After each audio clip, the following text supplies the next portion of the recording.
Praise the lord. దేవునికి మహిమ కలుగును గాక. ప్రయాసపడి భారం మోసుకొనుచున్న సమస్త జనులారా నా యొద్దకు రండి, నేను మీకు విశ్రాంతిని కలుగజేస్తును. ఆమేన్. దేవునికి మహిమ కలుగును గాక. చూడండి, ఎప్పుడైనా మనం సముద్రంలోకి నీళ్ళల్లోకి రాళ్ళు విసిరేసినప్పుడు కొన్ని రాళ్ళు అవి ఫ్లోట్ అవుతుంటాయి, కొన్ని ఏమో షింక్ అవుతూ ఉంటాయి, కొన్ని లోపలికి వెళ్ళిపోవటం, కొన్నింటిని తేలటాన్ని మనం గమనిస్తూ ఉంటాం. మనం సరదాగా చేస్తున్న పనిలో ప్రభువు మరి ఆయన మాటని ఎంత జ్ఞానాన్ని దాచి ఉంచారో కదా.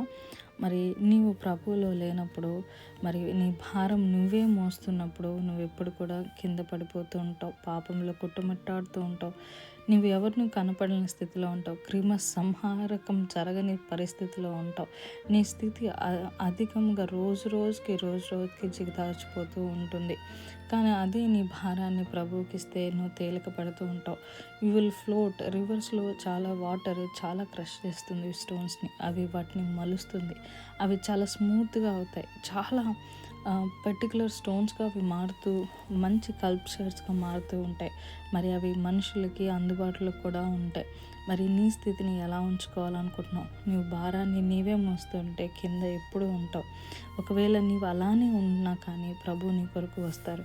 ఎందుకంటే మన దైవజనులు ఎప్పుడో రాస్తున్నారు కదా, నిన్ను బలపరచడానికి ఒక మాట, నీ పరిస్థితిని బలపరచడానికి ఒక పాట పాడారు మన దైవజనులు.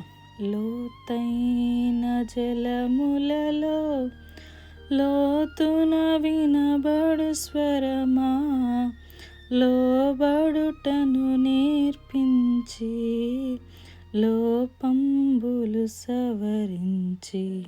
ప్రభు స్వరం నీ కొరకు లోతున ఉన్న వినిపిస్తుంది. దయచేసి నీ భారం ప్రభు మీద మోపము. ఆమేన్.